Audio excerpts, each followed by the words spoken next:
अस्सलाम वालेकुम। मेरा नाम डॉक्टर शहबाज अहमद काजी है और मैं अपने एक कराची के पेशेंट के बारे में आपको मैं बताऊंगा कि ये हम सब के लिए और ख़ास तौर पे उन मरीज़ों को ख़वातीन को जिनको पेल्विक पेन होता है, जो बेचारी हर वक्त पेन में रहती हैं और उनके जो शौहर होते हैं वो इनको इग्नोर करते हैं कि ये एक मजाक है या ऐसी ही कह रही है, लेकिन ऐसी बात नहीं है। यानी कि दुनिया के अंदर जो स्टडीज़ हैं उसके अंदर 20 से 40% जो ख़वातीन हैं उनको डायग्नोज ही नहीं होता उनका इशू क्या है। और दुनिया के अंदर आज भी जो वेल ट्रेन गायनेकोलॉजिस्ट हैं वो भी क्रोनिक पेल्विक पेन को डायग्नोज नहीं कर पाती हैं।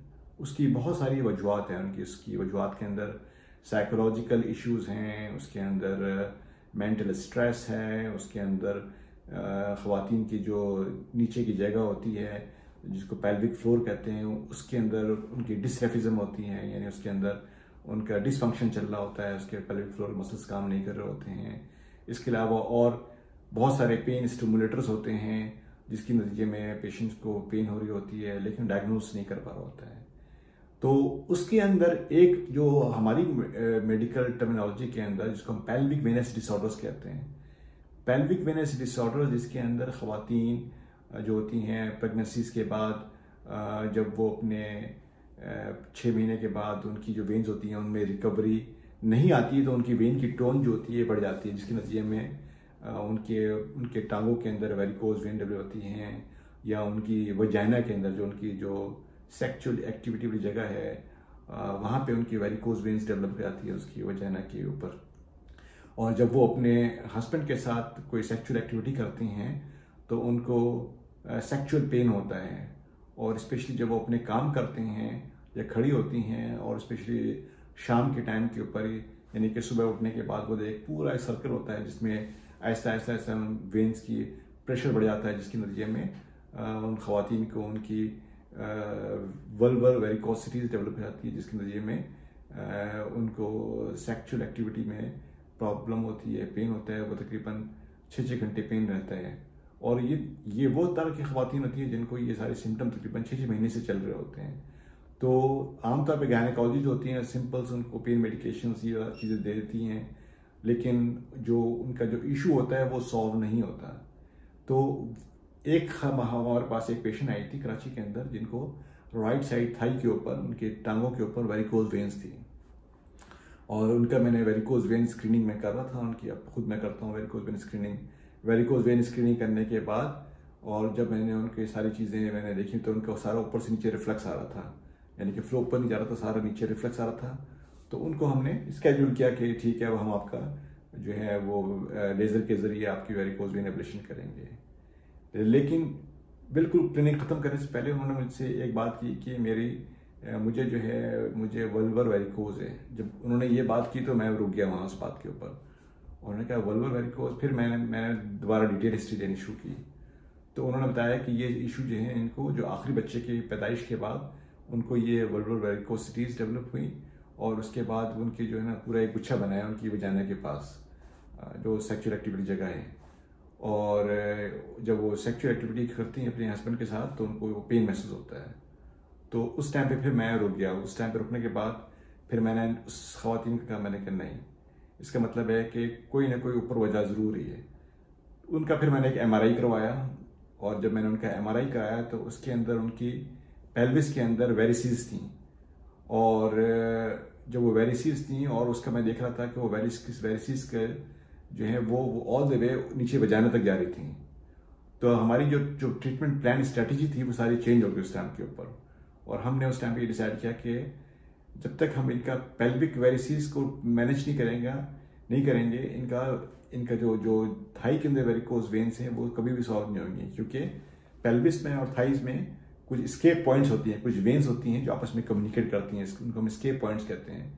तो अगर हम नीचे की थाई की वेन को बंद भी कर देंगे और जो स्केप पॉइंट से अगर उसको वो ब्लॉक नहीं होंगे तो सारा जो ऊपर से फ्लो है वो नीचे आके दोबारा वो थाइस के अंदर वेरिकोज वेन्स डेवलप हो जाएगा।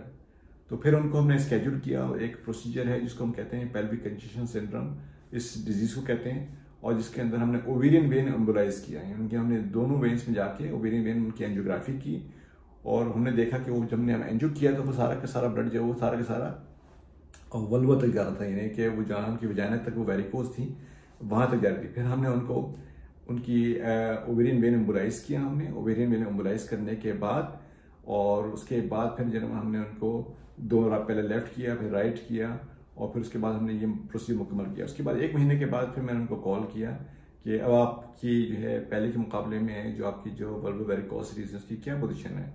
तो उन्होंने ये बताया कि वो अब पहले के मुकाबले में बहुत बेहतर महसूस करती हैं और उनकी जो इसमें कंजेशन थी, वो जो गुच्छे बना हुआ था उसमें सुकड़ाहट आई है उसके अंदर, और पहले जिस तरीके से खड़े होकर काम करती थी तो उनको पेन होता था उसमें रिडक्शन आई है। इसका मतलब है कि जो हमने फोकस की थी वो बिल्कुल परफेक्ट राइट थी।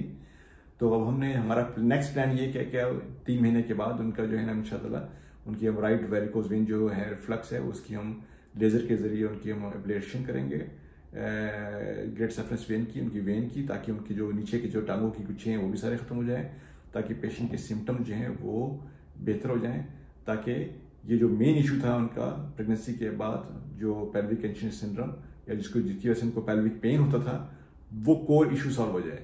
तो ये जो आज का जो हम व्लॉग कर रहे हैं यही बात समझा रहे हैं कि 40% खवातीन के अंदर उनको क्रोनिक पेल्विक पेन होता है और वो अनडायग्नोज होता है।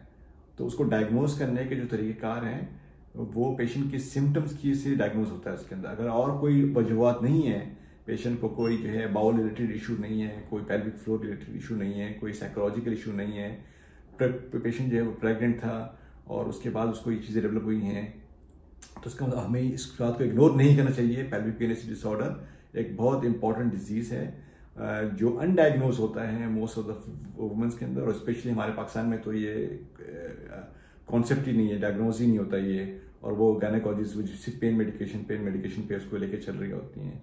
तो अगर आप हमसे रब्ता करना चाहते हैं पेल्विक पेन के बारे में तो 2-3 चीज़ें जो इंपॉर्टेंट हैं जो हम कहते हैं कि नंबर 1 आपका पहला जो है एक ट्रांसवेजाइनल अल्ट्रासाउंड होना चाहिए जिसके अंदर ये डायग्नोज होना चाहिए कि अराउंड द यूट्रस या वजाइना के पास जो है कोई जो है वेरिकोज वेन्स नहीं होने चाहिए, यानी पेल्विक वेरिसेस नहीं होने चाहिए। अगर आपके पास वो चीज़ें हैं या अगर आपके पास MRI है तो वो सबसे बेस्ट कैटेगरी होती है हमारे पेशेंट्स के लिए कि MRI पेल्विस के अंदर विद कॉन्ट्रास्ट के अंदर, जिसके अंदर वो पेल्विक वेरिसेस जो होती हैं वो सारी की सारी वो डायग्नोज होती हैं। तो उसको हम प्लान करते हैं इस प्रोसीजर के लिए।